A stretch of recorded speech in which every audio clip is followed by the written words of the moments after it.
And just like that, they took the live picture away from us in Massachusetts. That's A-OK. When and if it comes back, I'll bring it to you right here on News Now, which is part of Fox10Phoenix.com.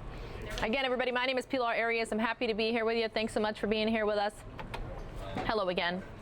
I got some top stories from across the country. Several means 3. But that's A-OK, right? Some interesting news.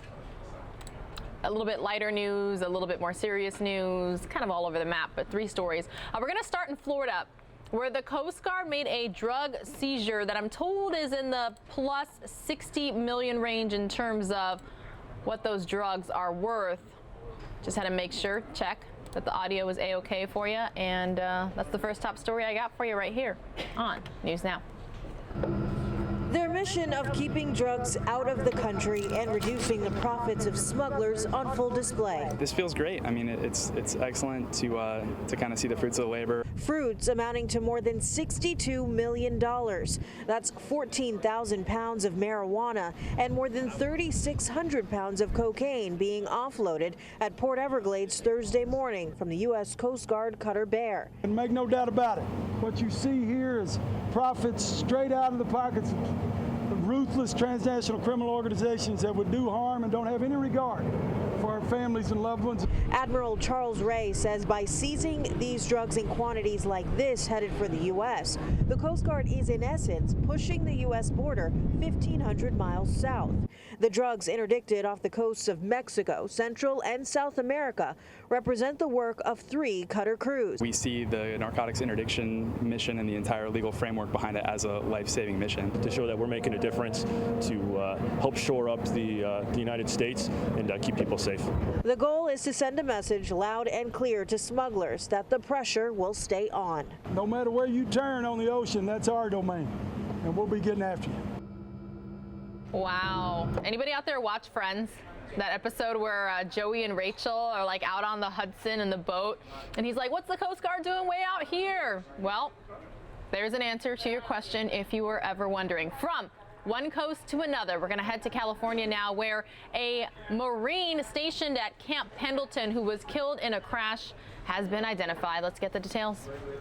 Well, we've greatly admired Josh. Janet O'Flaherty tears up talking about her neighbors, the Bracas, now mourning the loss of their 29-year-old son. It seems like he always wanted to go into the military, and so then he did it, you know, a couple of years after he graduated from high school. And Staff Sergeant Joshua Braca died last week at Camp Pendleton after a tactical vehicle he was driving rolled over during training. Military officials say 2 other Marines suffered minor injuries in the crash. There are accidents. It's just not that common, you know, but it does happen, and it's really pretty tragic.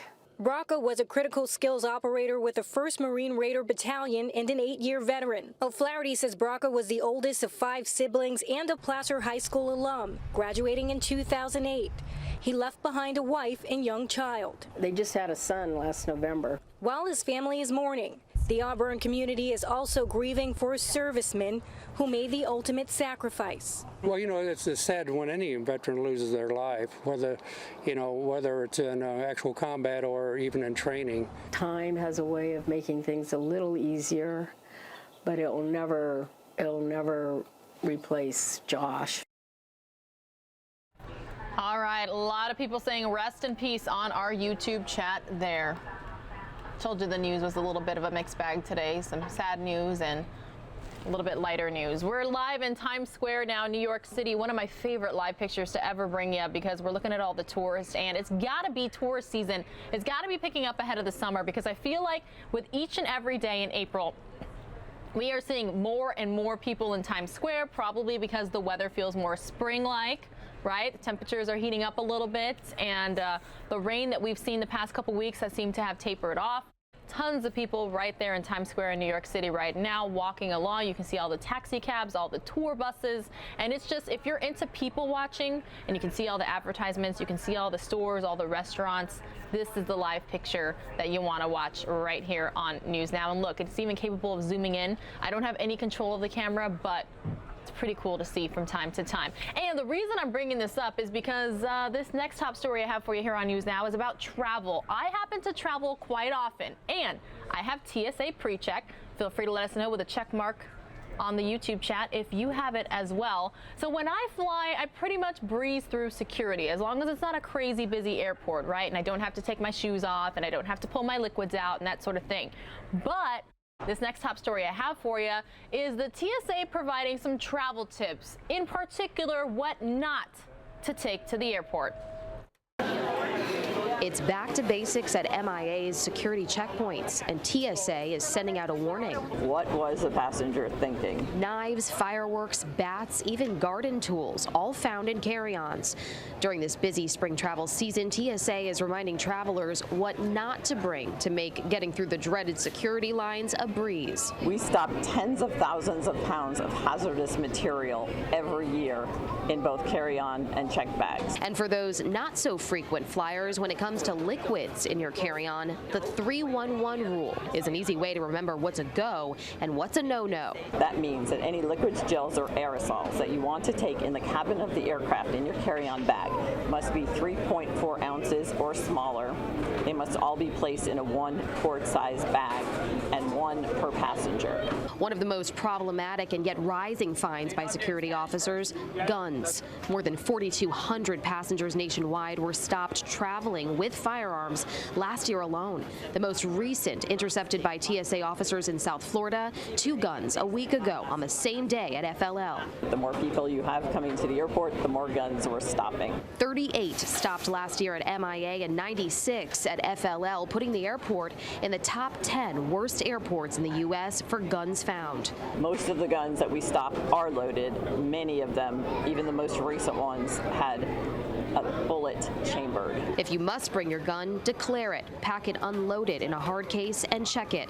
But be warned, if you bring it with you to security, you could face a fine of more than $13,000 or even jail time. This spring break period and now heading into Memorial Day weekend is a very busy period of time. So follow the guidelines to make for a hassle-free and safe trip. What? Did she just say a fine of $1,300 and jail time if you attempt to take a weapon, a gun, in particular a loaded one, through the security check at an airport? Learn something new every day, right? And you got it right here on News Now, which is a part of fox10phoenix.com. I've always heard that you can fly with weapons. They just have to be unloaded and they have to be in your checked baggage. So, but when you saw not just all of those guns, but you saw knives as well and other weapons, it's quite interesting to see what people want to travel with, like to travel with, attempt to travel with. Again, you are watching News Now, which is a part of fox10phoenix.com. My name is Pilar Arias. We're taking you out live now to the White House, and this is a beautiful live picture as well this time of year, because look how green all the snow has melted. Spring is there in our nation's capital. The trees are all green, all the foliage, and the cherry blossoms have already reached their full bloom. You know, I'm surprised. I've been doing some traveling myself lately, and I've been seeing cherry blossoms in more and more locations that I didn't even know they existed. So that's been a quite pleasant surprise. Let's take a look at how the stock market did. Dow Jones Industrial today, nothing but green there, currently up about 125 points, still trading for just a little bit. They are 3 hours ahead of us there in New York, so it's 3:40 in the afternoon, 12:40 right here in Phoenix, Arizona. Hey, if any news breaks across the country, again, we will have you covered. What I do want to show you, though, really quickly, and I'm sure that Mike Pace showed you all a lot during News Now on Fox 10 Extra, which, by the way, that's Channel 45, Cable 9 from 10 a.m. to noon, Monday through Friday. Please join us. And if you're not in Arizona or you don't have a TV, that's okay. You can watch all of our television news broadcasts by going to fox10phoenix.com/live. But the reason I said I wanted to bring this up really quickly, look, we are at risk of reaching our first 100-degree reading of the year, and that's tomorrow. We're forecasted at 98. Now, last night this forecast was at 99, so it's dropped a degree. And Christy Siefkin says she wasn't sure if we were actually going to hit the 100 mark at Sky Harbor International Airport, which is where our official high temperature of the day is recorded. But she does believe that parts of the valley will reach 100 degrees tomorrow. Now, I'm a native Phoenician, so I'm used to these type of temperatures, but it doesn't mean that I look forward to them like anybody else, right? I guess some people do. Some people like the warmth of the sunshine. They like being at the pool or being at the lake or being at the river. but it's only April, folks. I don't know if I'm ready for the summer-like temps. But I do want to show you the current weather conditions right now with our South Mountain Tower Cam. Let me get that ready to go for you as well. Take a look here. Just a little bit of shaking, a little bit of movement. That means there's some wind out there. And baseball season is upon us. The roof at Chase Field is closed. If you've never been to Chase Field, I'm a huge baseball fan. I support the Diamondbacks, and I like to go to some baseball games and have a hot dog and sit with some friends or family and watch the game. Speaking of summer pastimes, right? Hey, please like, share, subscribe. We appreciate you being here. And if any news breaks, we'll have that covered for you here. I think we do have the live picture back of the event that Joe Biden is supposed to be speaking at pretty close to Boston. So I'll take you back out there now live.